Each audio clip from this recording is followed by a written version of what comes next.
Nah, bagaimana kisah selengkapnya? Kita akan dengar dari Mbak Maya Idol.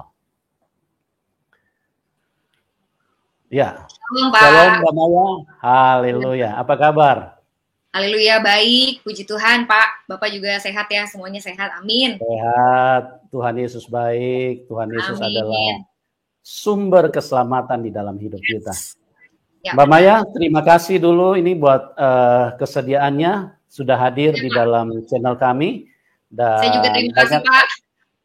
Ya, puji Tuhan, kami senang sekali dan kami dengan teman-teman yang ada di dalam channel ini rindu mendengarkan bagaimana perbuatan tangan Tuhan yang begitu ajaib dari seorang yang tidak mengenal Tuhan, dari seorang yang beriman yang berbeda. Ya, sebentar ya, ini ada gangguan teknis ini. Ya, dari latar belakang yang berbeda, artinya orang yang tidak percaya Tuhan Yesus, kemudian kuasa Tuhan datang di dalam hidup seorang Mbak Maya, kemudian Anda bisa percaya kepada Tuhan. Pada kesempatan ini Anda bisa bagikan kepada kami, tentunya mungkin dimulai dari latar belakang dulu ya, bagaimana di dalam keimanan yang pernah dijalani sebelumnya. Oke, Mbak Maya, waktu dan tempat saya serahkan kepada Anda. Ya, terima kasih, Pak. Silakan. Ya. Sebelumnya terima kasih untuk channel ini, untuk Pendeta Yusuf Manugulu buat kesempatannya saya boleh diundang berbicara di sini.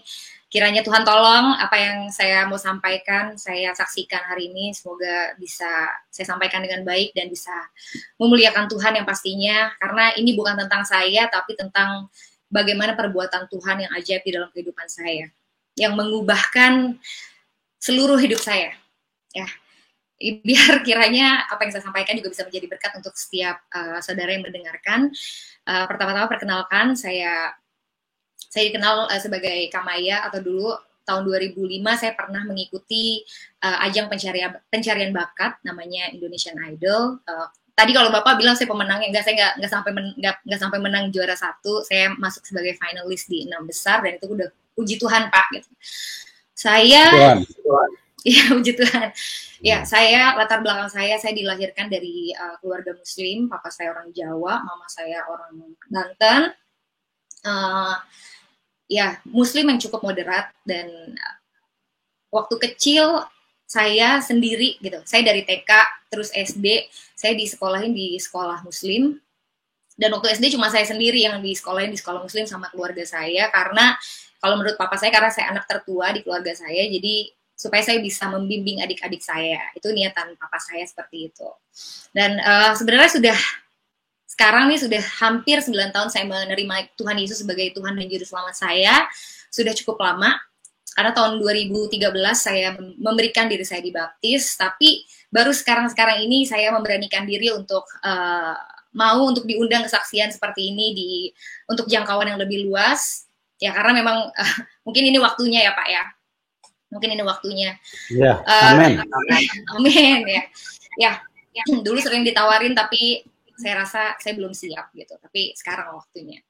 Nah, ya, jadi keluarga saya adalah keluarga Muslim, papa saya Muslim, mama saya Muslim, dan ya kami dididik cukup lah gitu. Kami waktu kecil juga didatengin guru ngaji, ya pendidikan cukup lah, diajarin sholat, ya. Tapi bukan, mereka itu Muslim yang cukup moderat. Mereka juga berteman dengan berbagai macam latar belakang suku dan agama. Mereka tidak membeda-bedakan.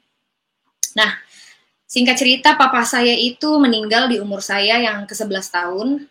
Meninggal cukup cepat, saya masih cukup kecil pada saat itu.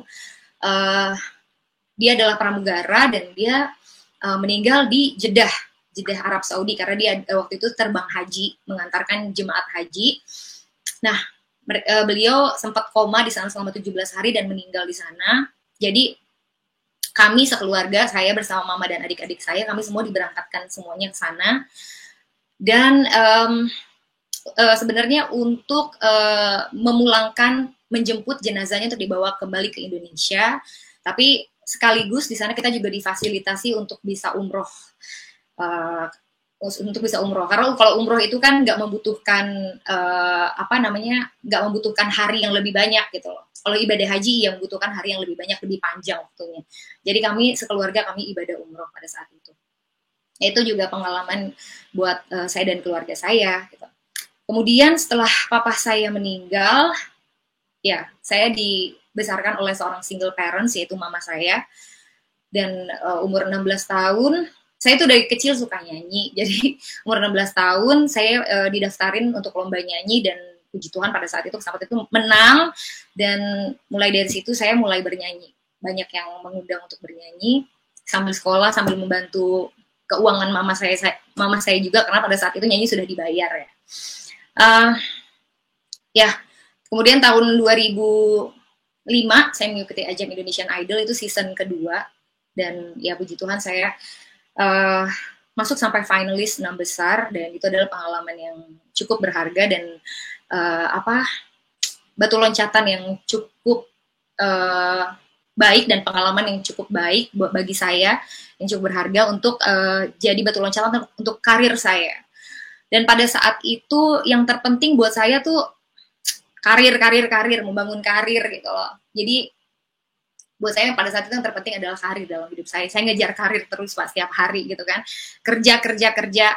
Nah, singkat cerita, pada umur ke-28 tahun itu, ya saya menerima Tuhan Yesus sebagai Tuhan dan Juru Selamat saya. Pada saat itu kondisi karir saya tuh bisa dibilang lagi cukup menanjak, cukup baik. Waktu itu saya lagi menerima nominasi award untuk album saya di salah satu ajang bergengsi yaitu Emmy Awards. Terus sama ya lagu saya lagi cukup diterima lah sama masyarakat ya. Chartnya waktu itu masih zaman radio ya, belum sosial media Instagram kayak sekarang gitu. Dulu masih chartnya itu menduduki tangga-tangga teratas lah. Jadi pada saat saya meninggalkan agama saya yang dulu, pada saat saya mengikut Tuhan Yesus, bukannya di kondisi saya yang lagi terpuruk atau lagi apa, enggak, justru saya sedang menikmati hasil jerih lelah saya, dan saya sedang menikmati karir saya. Tapi pada saat saya mengalami Yesus, itu semua mengubahkan, entah kenapa semuanya jadi nggak terlihat lebih penting daripada Yesus. Entah kenapa saya nggak ragu untuk, bahkan sekalipun saya harus kehilangan semua yang saya bangun bertahun-tahun itu, saya nggak ngerasa itu sebagai sesuatu yang rugi buat saya gitu loh. Sudah cukup kasih karunia Tuhan udah lebih besar buat saya, karena pada saat saya mengalami Tuhan Yesus, saya menemukan harta yang paling berharga yang sesungguhnya. Tapi itu juga prosesnya luar biasa, Pak. Prosesnya panjang. Jadi saya berpacaran dengan, pada saat itu ya dulu cuman ya namanya anak muda ya, berpacaran, kita nggak mikir panjang, pacaran sama seorang anak gembala. Ternyata saya juga nggak tahu awalnya.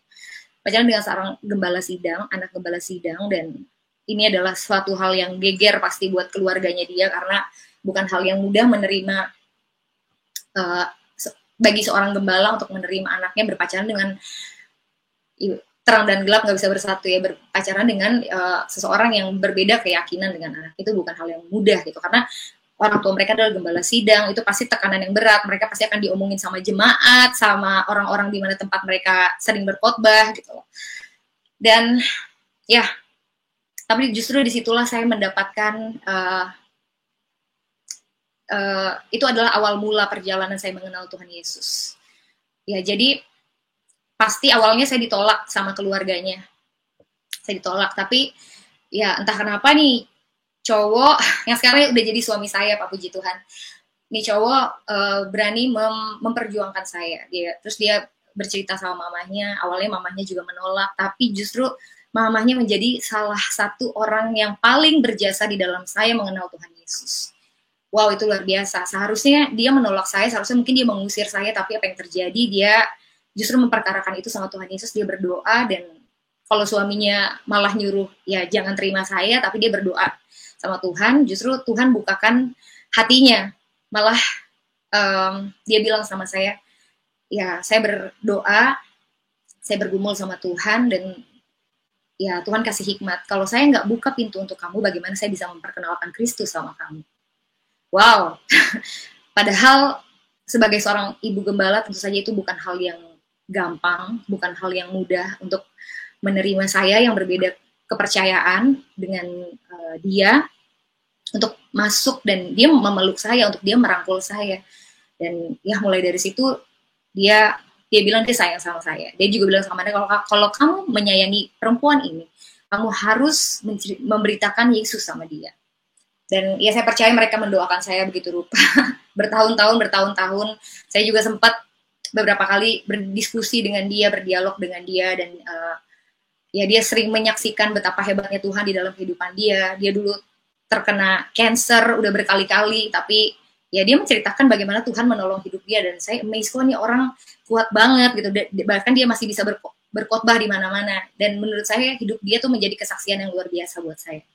Bagaimana saya juga melihat, walaupun pada saat itu saya belum sadar ya, tapi saya melihat di situ kebesaran Tuhan bagi hidup dia tanpa saya sadari. Dan ya beberapa kali juga saya pernah diajak untuk menemani beliau pelayanan. Terus ya beberapa kali saya mendengarkan juga khotbah-khotbah dari beberapa mantan ex-muslim.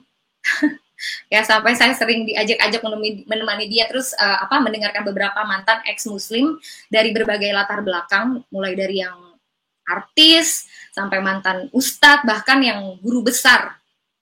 Dan pada saat itu awalnya saya menolak gitu, saya menolak, nggak cocok gitu sama saya, dan sangat mengganggu saya gitu, apa yang dijabarkan, fakta-fakta apa yang dijabarkan, karena pada saat itu saya masih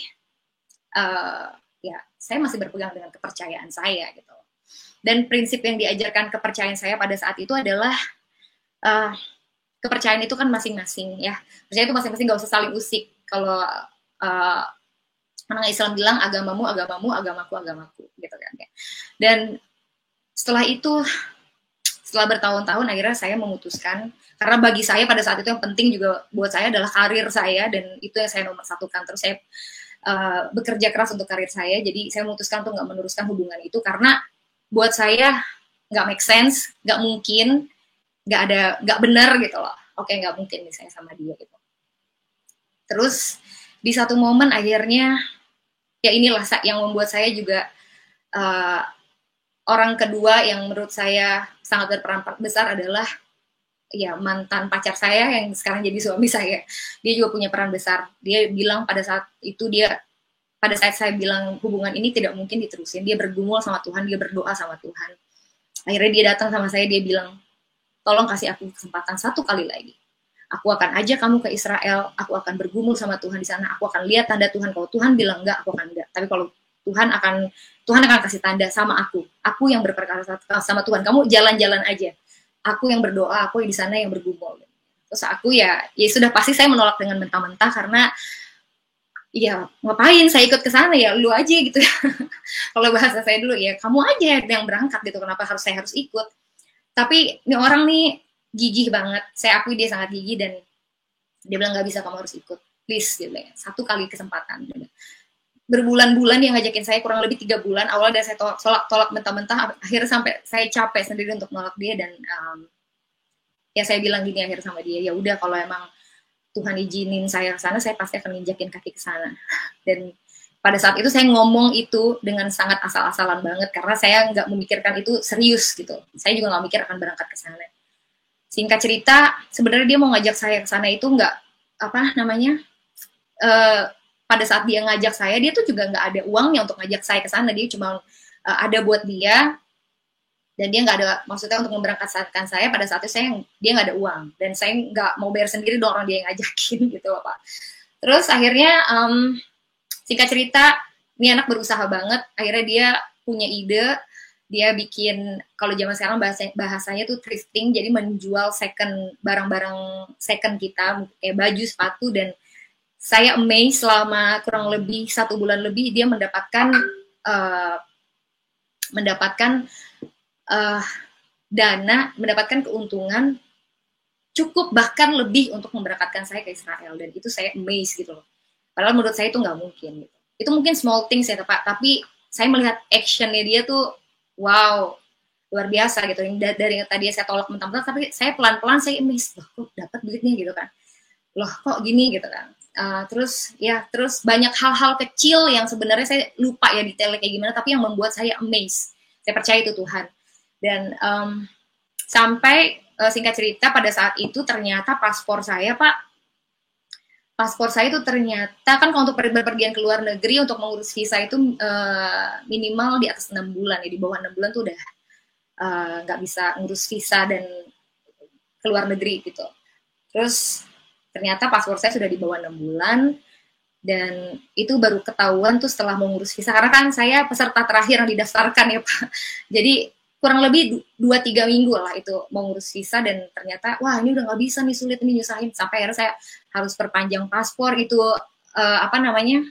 itu lucu banget, berkas-berkasnya ketinggalan di rumah saya di Serang, terus kita bulak-balik lagi sampai akhirnya bisa ngurus paspor. Terus amaze-nya lagi, harusnya udah nggak mungkin bisa dapat visa kalau menurut orang travelnya juga kayak gitu. Ini kita 50-50 ya, dia bilang kayak gitu. Tapi yang bikin saya amaze lagi ternyata dapat visanya, dan saya baru megang paspor itu pas di bandara. Tadinya saya kayak ya udah bawa aja, berangkat enggak. Saya juga teringat sama kata-kata saya, kalau emang berangkat ya pasti berangkat gitu, pasti saya nginjekin kaki di sana. Ternyata berangkat, dan ya selama di perjalanan saya nggak mikir apa-apa gitu, saya cuman ya udah, kan dia yang sedang bergumul, saya tidak gitu. Kalau saya sudah bulat dengan keputusan saya, nggak mungkin. Sampai di sana itu berangkat juga dengan keluarganya, dengan jemaat-jemaatnya dia, dan dengan orang-orang pastori. Jadi mereka semua jadi saksi di sana. Dan sampai di sana,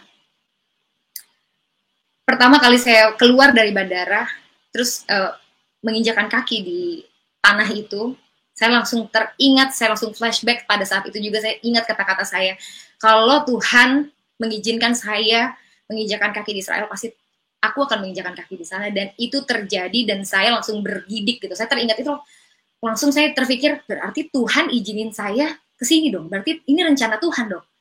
Aduh, itu mengganggu pikiran saya. Jadi selama di bis, orang-orang semuanya pada tidur, dan cuma saya doang yang nggak bisa tidur, dan saya sangat terganggu dengan pikiran itu.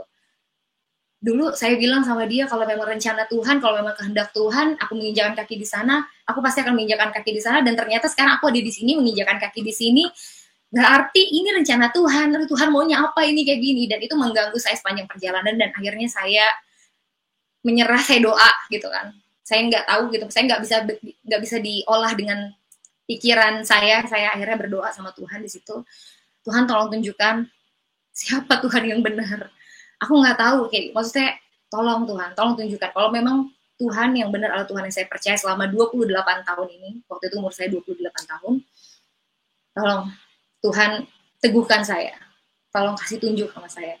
Tapi kalau misalkan Tuhan yang benar adalah Yesus yang mereka percaya, tolong Tuhan juga tunjukkan sama saya. Mau walaupun pada saat itu di pikiran saya tuh apa ya, itu kayaknya nggak mungkin gitu loh. Karena yang saya percaya selama ini adalah keyakinan saya. Meskipun itu ya itu agama keturunan saya, tapi itu yang saya percaya, itu yang saya pegang. Dan singkat cerita, beberapa hari kami di sana, ya mereka berdoa, mereka pergi ziarah dari gereja ke gereja, dari suatu tempat ke tempat yang lain. Ya saya hanya mengikuti, dan ya udah kan Kak, dia bilang ya udah kamu jalan-jalan aja, kamu enjoy karena memang tempatnya bagus. Ya udah saya enjoy aja, paling cuma tanya-tanya ini itu tanya. Terus di hari kesekian, saya lupa hari keberapa, tour leadernya bilang, memberikan pengumuman di bis bahwa besok kita akan ada destinasi untuk pergi ke Sungai Jordan. Jadi bagi siapa yang mau dibaptis atau mau memberikan dirinya untuk rededikasi, silakan mendaftarkan diri kepada saya. Dan ya udah, bagi saya itu cuman sekilas info lewat gitu aja gitu. Sampai singkat cerita saya tidur, malamnya harinya saya tidur tuh saya kecapean banget Pak, karena namanya ikut tour itu kan dari subuh kita udah siap-siap bangun, terus kan pindah hotel, pindah kota, baru pulang, baru sampai kamar tuh biasanya paling cepat jam 9 malam atau jam 10 malam, jadi capek banget. Dan singkat cerita, saya tidur pada saat itu, entah kenapa saya tidur dengan pakaian lengkap, masih pakai sepatu boots, masih pakai jaket, masih pakai tas bahkan, dan pegang handphone, saya tidur kayak gitu sampai pagi. Dan di pagi hari itu adalah momen yang gak akan pernah saya lupakan. Itu momen yang merubahkan hidup saya. Saya mungkin saya bukan ketemu Tuhan dengan cara yang Tuhan datang sama saya menunjukkan sosoknya seperti apa, atau Tuhan datang di mimpi saya, tidak dengan cara yang seperti itu. Tuhan bisa melawat umatnya, bisa datang dengan bentuk apa saja, dengan cara apa saja, maksud saya. Jadi pada saat itu pagi-pagi saya belum mudeng, dibangunin sama teman saya, bangun, kita mau pergi, kita udah mau berangkat gitu. Oh iya, saya bangun dan saya mandi. Nah di kamar mandi itu itu adalah moment of truth, karena disitulah saya mengalami sesuatu yang mengubahkan hidup saya. Hanya small things yang Tuhan bukakan di dalam kehidupan saya, dan itu mengubah segalanya. Jadi pada saat saya di bawah pancuran, itu masih ngantuk-ngantuk, terus tiba-tiba kayak Tuhan bikin flashback dari kejadian saya waktu kecil itu, saya yang di sekolah Muslim, terus ya papa saya minta saya untuk ini adik-adik saya, terus saya umroh, terus banyak hal lah, saya juga saya nyanyi, saya beberapa kali pernah pacaran dengan orang yang beda agama, sampai saya doa gitu sama Tuhan, kok aduh jangan deketin sama orang-orang yang beda agama dong gitu. Ya itu masih konyol lah, tapi intinya terus sampai di momen aku ada di situ dan suara hati aku bilang, aku percaya itu Roh Kudus, Maya tidak ada yang kebetulan. Sampai aku ingat juga kalau aku menginjakan kaki di situ itu adalah kehendak Tuhan, Maya tidak ada yang kebetulan. Dan itu yang ada di pikiran aku sepanjang hari. Aku nggak bisa ungkapin, pada hari itu aku nggak ngomong sama siapa-siapa, dan aku diam, aku hanya memikirkan pikiran itu terus, itu mengganggu aku sepanjang hari. Dan entah kenapa pada saat kami setelah makan siang di satu tempat, saya mendatangi sang tour leader dan saya menuliskan nama saya di situ. Dan tanpa ada rasa takut, tanpa ada rasa, saya tahu siap, dengan sadar. Karena saya tahu siapa diri saya tahu siapa keluarga saya tahu teman-teman saya tahu pekerjaan saya, dan saya juga tahu resikonya bahwa kalau saya melakukan ini resikonya apa, saya sadar, tapi entah kenapa semuanya tidak membuat saya jadi takut gitu loh. Dan ya akhirnya kami tiba di Sungai Jordan, dan gak ada yang tahu kalau saya menuliskan nama itu di buku, kecuali saya, Tuhan, dan si tour leader itu. Cuman kita bertiga yang tahu, dan gak ada yang tahu. Pas diumumin semuanya benar-benar, ya ibu calon mertua saya, ya pacar saya pada saat itu, mereka semua, dan orang-orang mereka semua nggak bisa berkata apa-apa juga. Mereka bahkan saya duduk sama pacar saya pada saat itu, dia pun nggak bertanya apa-apa, dan saya pun tidak mau ditanya-tanya, karena menurut saya ini adalah urusan pribadi saya dengan Tuhan. Ini adalah momen saya sama Tuhan, saya nggak mau diganggu-ganggu, saya nggak mau ditanya-tanya. Dan pada saat kami sampai di sana, ibu gembala itu bertanya sama saya, Maya kamu yakin gitu kan? Maya kamu yakin? Dan dia sampai menangis, dan saya sebenarnya nggak mau ditanya-tanya, tapi saya hanya bilang sama dia, kalau aku nggak yakin aku nggak akan tulis nama aku di situ, dan aku langsung pergi. Dan aku baru sadar kalau ternyata kalau untuk baptis kita harus mempersiapkan diri. Kemarin juga diumumin ternyata kalau kita harus bawa baju ganti, ya semuanya lah, karena kita akan nyemplung dan basah di situ, walaupun kita pakai luaran. Dan aduh ini gimana, saya nggak bawa apa-apa, benar-benar saya nggak bawa apa-apa, cuman baju yang melekat di tubuh saya, karena saya tidak mempersiapkan diri untuk itu. Sampai akhirnya ternyata Tuhan sudah persiapkan, karena ada seorang teman yang mau rededikasi. Mungkin dia mau rededikasi atau dia baptis, aku nggak tahu. Dan dia meminjamkan itu sama saya, dia memberikan itu sama saya. Maya, kamu nggak bawa apa-apa ya? Aku nggak bawa apa-apa. Kamu pakai aja punya aku, kamu yang lebih butuh. kamu yang lebih butuh, dan kamu pakai aja. Aku nggak apa-apa, dan kayak gitu. Ya, aku percaya Tuhan juga yang sudah menyediakan itu. Sampai akhirnya pada saat aku mau memberikan diri aku dibaptis, aku langsung seolah-olah kayak terflashback lagi, kerjaanku, karirku, keluargaku, bagaimana, tapi entah kenapa itu tidak menghalangi aku untuk melangkah untuk dibaptis. Dan pada saat itu aku memberikan diri aku dibaptis.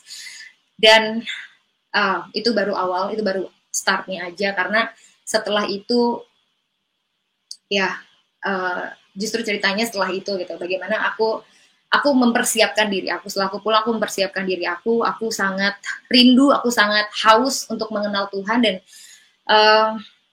sampai aku tuh pada saat itu ya aku mempelajari dari dua belah sisi di kepercayaan aku yang lama dan tentang Yesus. ya dari Alkitab dan dari kepercayaan aku yang lama. Aku pelajarin sejarahnya sampai aku menemukan satu artikel yang wow, open membuka mata aku gitu, yang eye opening banget. Itu membuka mata aku bahwa dia adalah seorang guru besar, profesor, seorang pendiri, seorang leader yang luar biasa dari negara Timur Tengah sana, tapi dia juga mengalami Tuhan Yesus. Dan ya awalnya dia menolak, sampai akhirnya dia membeberkan fakta-faktanya di antara kedua keyakinan ini, bahkan di antara sosok nabi mereka dan Yesus, membeberkan fakta-fakta sejarahnya semuanya, sampai aku pelajarin, terus aku belajarin lagi dari tempat yang lain. Wow, itu harta yang paling berharga buat aku, karena semakin menguatkan keyakinan aku, dan semakin aku belajar, semakin aku ternyata selama ini aku tuh nggak tahu apa-apa, aku nggak ngerti apa-apa. Wow, thanks God, ini adalah anugerah yang nggak bisa ditukar sama apapun. Ini adalah anugerah yang terbesar. Aku juga nggak akan menukar apapun. Aku tahu resikonya, aku sangat tahu.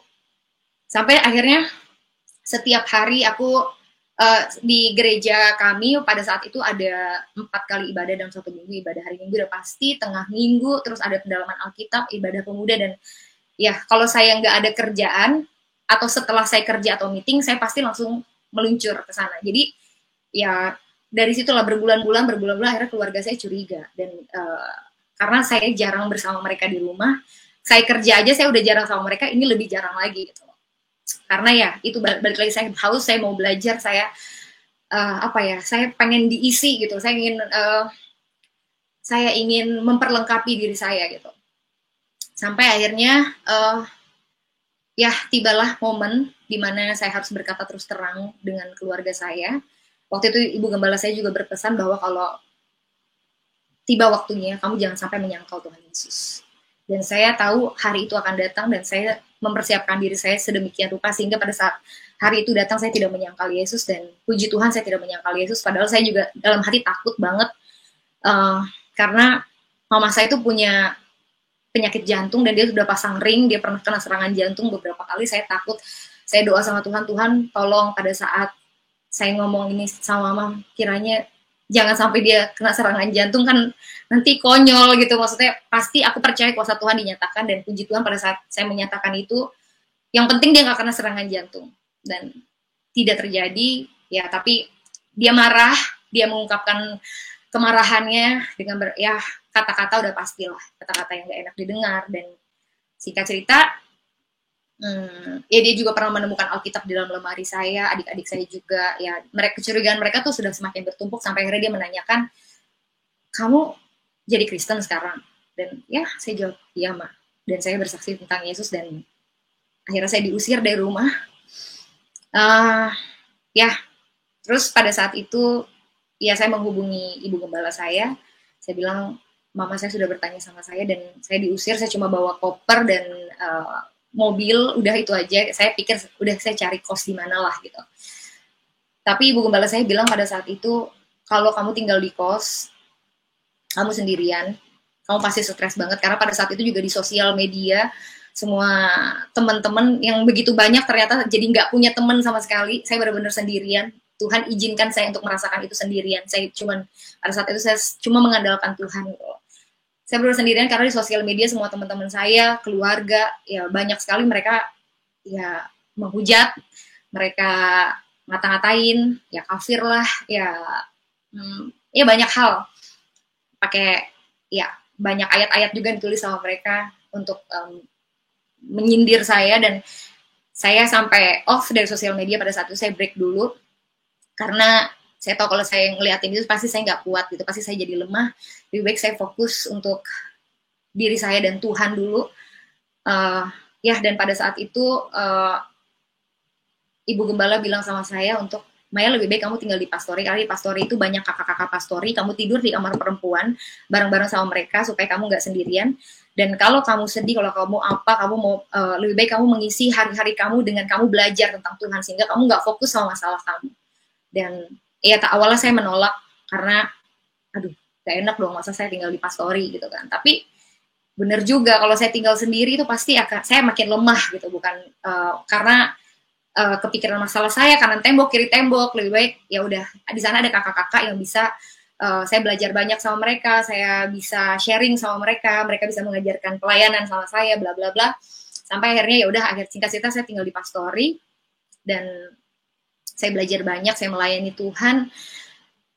Singkat cerita lagi, akhirnya pacar saya melamar saya dan satu pesan mamahnya, kita harus tetap menghormati orang tua, kita harus meminta izin dan restu dari beliau.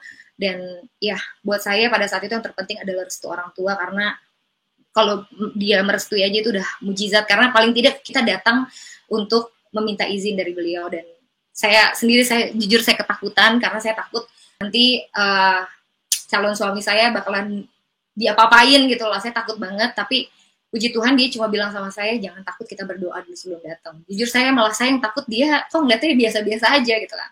Ya tapi puji Tuhan, Tuhan tolong. Justru yang terjadi adalah pada saat itu kita bisa makan bersama dengan mama, dan wow, itu amazing banget.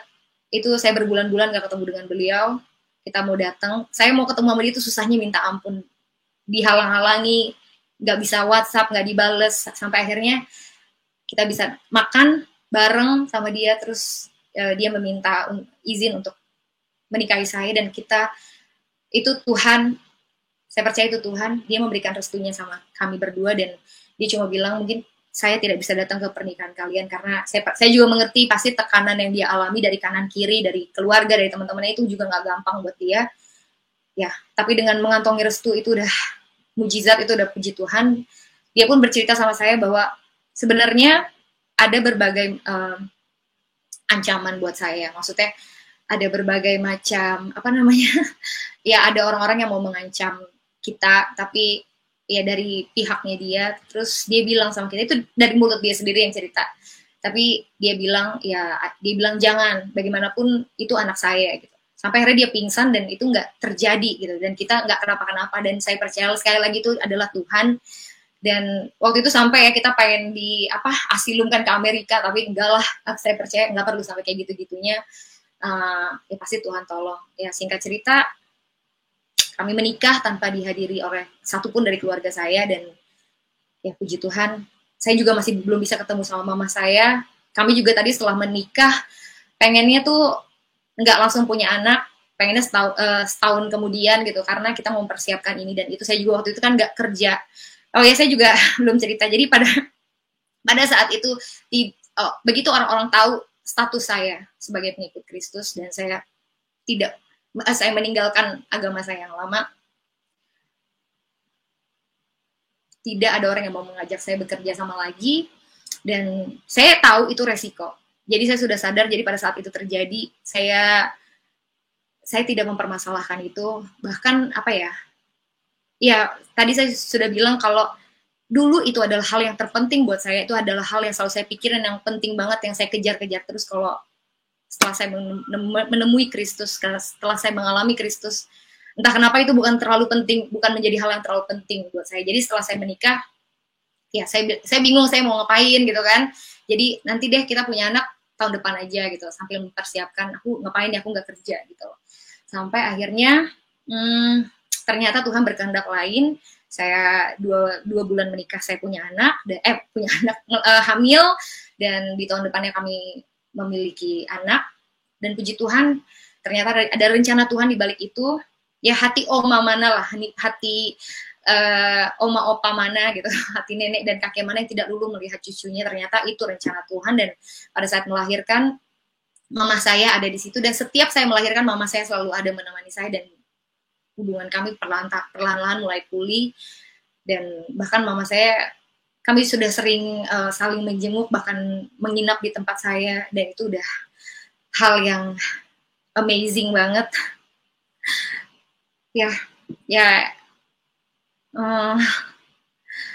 Jadi pastinya proses mengikuti Tuhan Yesus dengan berbagai macam ancaman, ya itu yang namanya memikul salib. Dan setelah saya belajar lebih banyak, setelah saya menggali lebih banyak, balik lagi ya, bukan dari satu pihak aja, saya harus adil dari dua pihak, karena saya nggak mau kalau istilah orang tuh beli kucing dalam karung lagi. Saya nggak mau cuman agama karena keturunan, saya mau mengalami Tuhan sendiri. Setelah saya mengalami Tuhan, saya pelajari ternyata semuanya make sense, dan iman saya nggak ada alasan untuk iman saya goyah.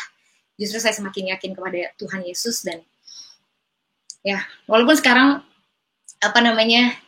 walaupun sekarang saya nggak mendapatkan fame seperti dulu, mungkin ya dulu saya dikenal sebagai penyanyi, tapi sekarang itu bukan hal yang terpenting lagi buat saya. Sekarang saya adalah seorang pelayan Tuhan, saya dan suami saya adalah pelayan Tuhan, puji Tuhan kami melayani di gereja kami.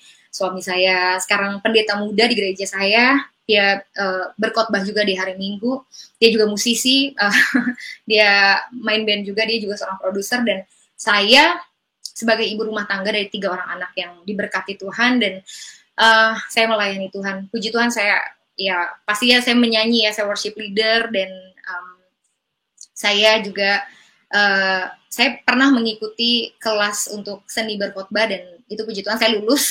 Kalau ada kesempatan, karena anak saya masih kecil-kecil, tadi saya mau ambil kelas teologi gitu, tapi karena anak saya masih kecil-kecil, jadi kayaknya belum waktunya. Jadi ya, tapi saya tapi tidak menghentikan kita untuk belajar. Kita bisa belajar dari mana aja, sampai kesempatan itu tiba kita bisa belajar dari mana aja. Dan ya, saya juga berkhotbah di kaum kecil seperti kaum ibu atau kaum pemuda. Ya, puji Tuhan kami berdua sama-sama melayani Tuhan, dan kami juga masih tetap berkarya. Kami punya band namanya Kamaya and Mr. Postman. Di band itu kita menyampaikan kasih yang universal, dan dulu juga bukan orang yang percaya, saya juga pengen semua orang merasakan kasih Tuhan. Jadi kami membuat band itu dengan salah satu sahabat kami, dan liriknya positivity dan uplifting, ya mudah-mudahan bisa memberkati untuk semua yang mendengarkan juga. Ya, itu kira-kira singkatnya dari cerita saya. Nggak terlalu singkat ya, Pak. Terima kasih. Haleluya, luar biasa sekali.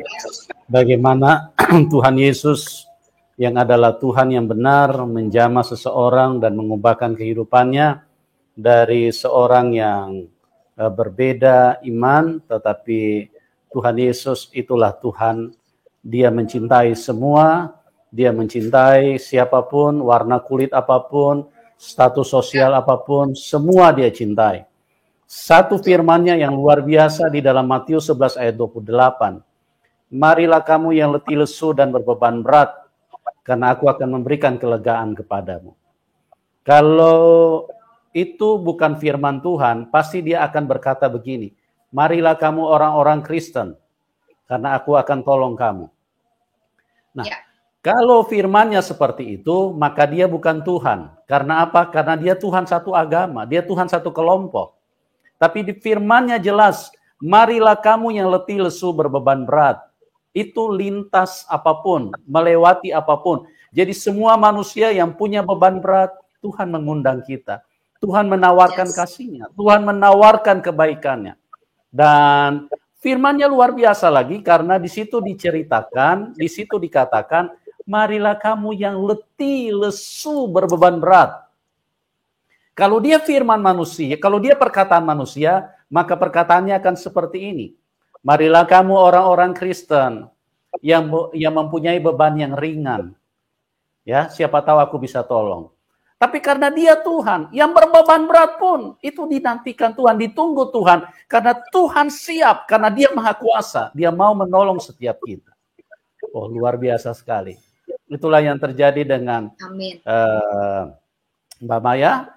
Bagaimana prosesnya yang begitu ajaib.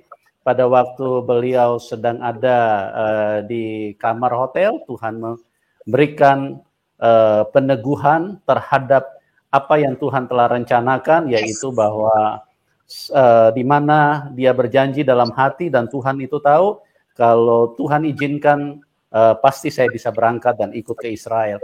Dan luar biasa sekali, tidak ada yang menyuruh untuk Mbak Maya dibaptis. Tidak ada yang memberikan usulan, apalagi memaksa. Dan hal itu coba lihat bagaimana terjadinya dan dibaptis, dan ada orang yang telah juga merelakan untuk perlengkapan, untuk pakaiannya bisa diserahkan kepada Mbak Maya dulu. Luar biasa sekali rencana Tuhan. Mbak Maya, kalau tidak keberatan ini mungkin boleh nyanyi satu lagu untuk memberkati teman-teman di sini. Ya, kira-kira apa lagu yang selama ini yang sangat menginspirasi Mbak Maya? Oke Pak, jadi saya ada Ya. tulis sebuah lagu ini di project saya sendiri yang tadi saya bilang ya namanya Kamaya Postman. Saya nyanyi ya Pak, judulnya Terus Melangkah, karena itu juga lagu berdasarkan pengalaman saya dan ya semoga bisa memberkati semua orang yang mendengarkan. Amin. Amin. Nyanyi ya. Ya. Jangan kau ragu, teruslah melangkah, hari depan ada untukmu, harapanmu tak akan hilang, sambut hari baru dan tersenyumlah. Ya Pak, itu judulnya Terus Melangkah. Saya tulis lagu itu, semoga bisa menjadi berkat untuk semua yang mendengarkan. Iya, luar biasa. Bagaimana Mbak Maya tidak memusingkan tentang pekerjaan beliau yang pada saat beliau menerima Tuhan Yesus, dia banyak ditinggalkan, bukan hanya ditinggalkan keluarga, dia ditinggalkan orang-orang yang berhubungan dengan pekerjaan, teman-teman, dan masih banyak lagi aniaya yang diterima oleh seorang Mbak Maya, tapi beliau tidak memusingkan itu karena beliau telah berjumpa dengan harta yang sesungguhnya, telah berjumpa dengan Tuhan yang benar, telah berjumpa dengan Tuhan yang baik, yang sangat peduli dengan hidupnya, dan telah memberikan keselamatan dan telah memberikan surga yang adalah kepastian karena hanya Tuhan Yesus yang memberikan jaminan. Tuhan Yesus berkata, di bawah kolong langit ini tidak ada nama lain yang olehnya manusia bisa diselamatkan kecuali di dalam nama Tuhan Yesus Kristus. Dengarkan teman-teman, di bawah kolong langit ini, permisi tanya, Anda tinggal di mana? Kalau Anda bilang saya tinggal di bawah kolong langit, ya berarti tidak ada nama lain. Tidak ada nama lain yang olehnya manusia bisa diselamatkan kecuali di dalam nama Tuhan Yesus. Sebab itu dengan adanya kesaksian ini kiranya bisa menolong kita, bisa mencerahkan kita, bisa menyadarkan kita, jangan terlambat. Karena pastikan hidupmu bahwa engkau telah berjumpa dengan Tuhan yang benar, karena Tuhan yang benar itu hanya satu.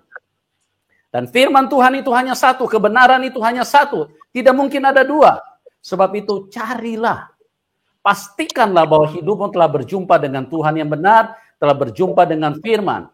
Jangan kita hanya berjumpa dengan huruf-huruf, hanya berjumpa dengan buku, terus kemudian ternyata, kemudian kita terhilang dan kemudian kita binasa. Tidak ada lagi yang bisa menyelamatkan kita. Selama di dunia ini, inilah waktu kita untuk bertobat, untuk percaya kepada Tuhan. Ya. Mbak Maya, izinkan saya bertanya 1-2 pertanyaan kepada Mbak Maya. Di dalam Tuhan Yesus, mengikut Tuhan Yesus kan banyak tantangan ya, banyak hal yang kadang-kadang mungkin mengarah kepada aniaya, bahkan mungkin mengarah untuk kita mungkin bisa mengalami hal yang lebih fatal lagi. Karena Tuhan Yesus bilang, jikalau kamu mengikut aku, kamu harus pikul salib. Yes. Apa artinya salib? Salib itu artinya menghancurkan daging. Kita bisa menjadi korban, bahkan mungkin kita bisa dibunuh oleh karena nama Tuhan.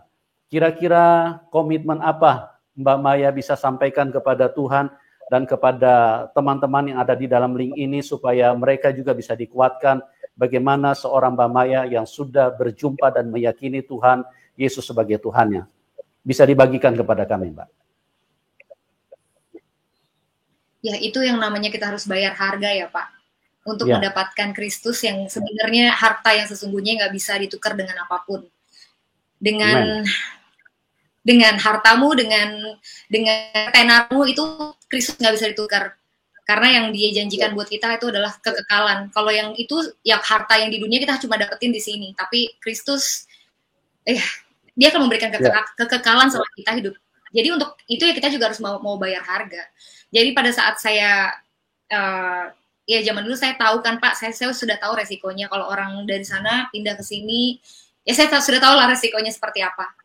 Yeah. Dan itu dengan sadar, dan saya tahu, apalagi setelah saya belajar ya tentang memikul salib, ya kan, menyangkal diri, membayar harga, ya kan, apalagi saya pada saat itu saya mendengarkan khotbah itu pertama kali bahwa ya tentang Paulus Bagaimana dia Iya. menganggap segalanya itu semuanya itu sampah, dia meninggalkan semuanya di belakang dia dan fokus berlari sampai tujuan. Dia cuma memandang ke depan, memandang Yesus, dan ya saya belajar banget. Amin. Ya, amin. Makanya Luar ya biasa.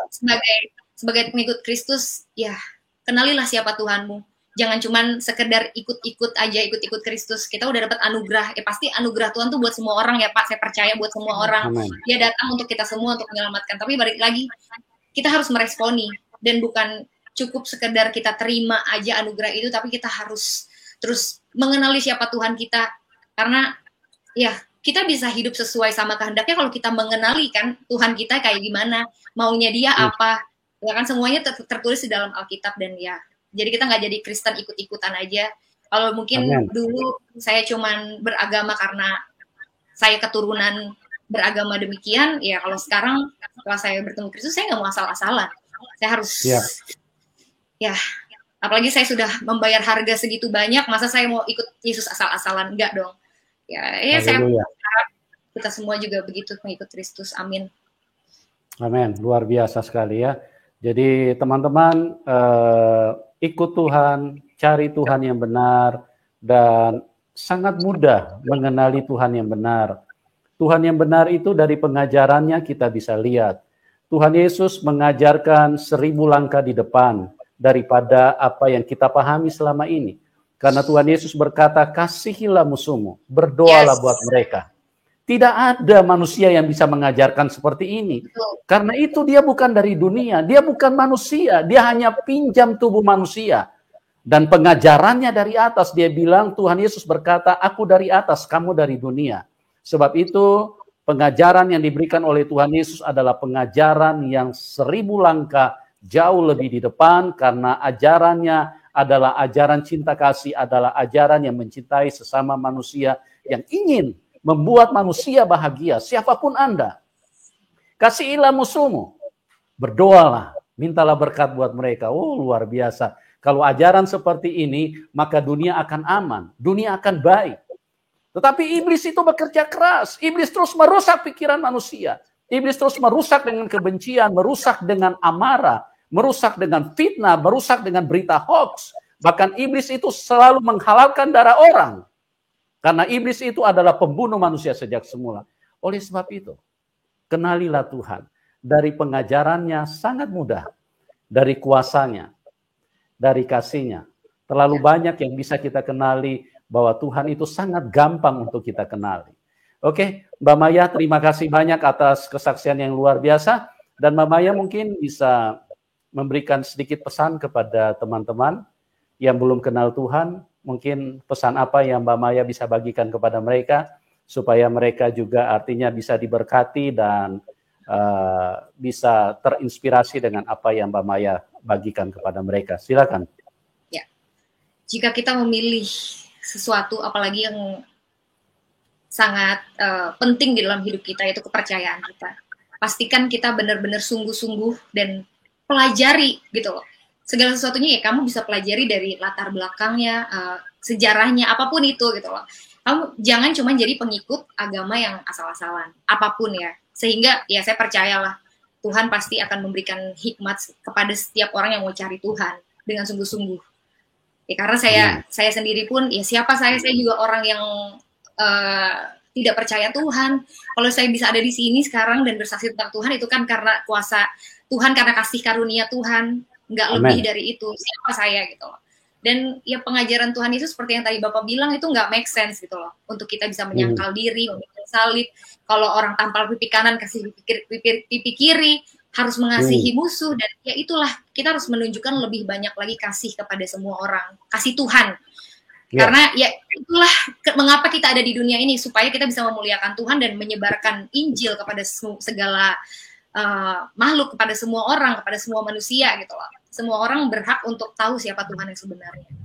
Ya itu aja. Jadi untuk semua orang Kristen pun, ayo kita pakai waktu dan kesempatan yang ada sekarang untuk memenuhi semua panggilan kita, karena setiap kita bukan cuma pendeta doang kan ya Pak ya yang harus menginjil dan bersaksi. Betul, amin.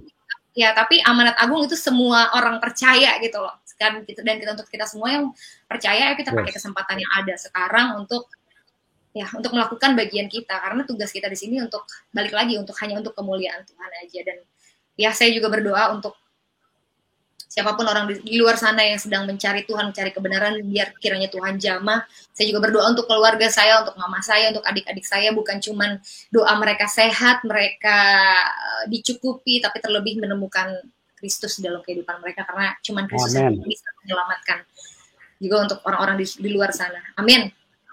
Itu aja, Pak. Terima kasih banyak, Pak. Ya, terima kasih. Luar biasa sekali ya. Teman-teman, waktu ini singkat, artinya jangan sampai Anda terlambat, karena Tuhan sangat mengasihi hidup siapapun Anda, siapapun kita. Jangan sampai, karena iblis itu sangat membenci manusia. Dia ingin manusia mati binasa. Oleh sebab itu, jangan mau dibodohin setan, jangan mau ditipu sama setan. Makanya di mana-mana kita lihat berita hoax, berita yang tidak benar, itu semua berasal dari setan, karena setan memasukin dari kehidupan manusia. Kita melihat ada dua pribadi yang mempengaruhinya. Tuhan mempengaruhi kita kepada kebenaran, sementara setan menyesatkan kita dengan membawa berita hoax. Makanya manusia senang sekali menyebarkan berita hoax. Jangan sampai terlambat. Ayo, cari kebenaran. Temukan dia, karena kebenaran itu sangat mudah untuk ditemukan. Asal engkau mau mencari, maka Tuhan Yesus akan datang di dalam hidupmu dan akan masuk, dan hidupmu akan beroleh keselamatan. Dan Anda bisa pulang ke surga, karena hanya Tuhan yang baik yang bisa membawa kita ke surga. Oke, Mbak Maya, terima kasih banyak buat kesaksian Anda. Doa kami buat Mbak Maya dan keluarga, Tuhan pakai kalian dengan luar biasa untuk menjadi saksi Tuhan di akhir zaman, terus memberitakan Injil dan dengan semangat untuk membagikannya kepada siapapun. Dan bagi teman-teman juga yang sudah ada di dalam link ini, doa kami buat kalian semua, Tuhan Yesus yang adalah sumber kemurahan, terus mencurahkan kebaikannya di dalam hidup setiap manusia, setiap Anda, supaya Anda mungkin satu ketika akan bertemu dengan kasih karunia Tuhan. Dan terima kasih sekali lagi, Tuhan Yesus memberkati, kita akan berjumpa di program selanjutnya, dan salam kemenangan buat kita semua. Amin.